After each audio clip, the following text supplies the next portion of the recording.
meus amores! Hoje nós vamos dar continuidade ao assunto S com som de Z. Mas antes nós vamos relembrar o som do S. Sá, Sé, Si, Só, Su. Quando o S fica com som de Z, quem lembra da aula passada, hein? É quando o S fica entre as vogais, entre duas vogais. Vamos ver alguns exemplos. Base. Na palavra base, o S está entre a vogal A e o E.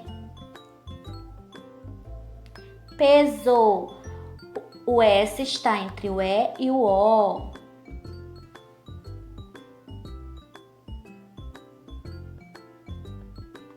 Usado. O S está entre o U e o A.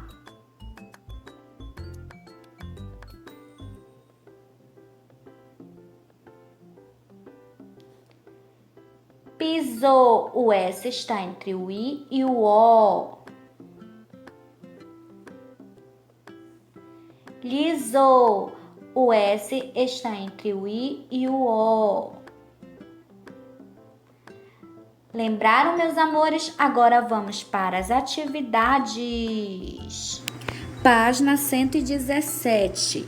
Leia as palavrinhas a seguir. Observe as imagens e complete as palavras com S.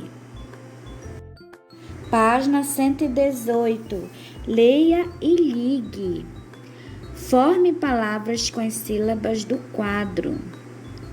Separe as sílabas. Escreva o nome das figuras. Crianças, por hoje é só. A tia já está aguardando as atividades para dar carinha feliz. Beijos!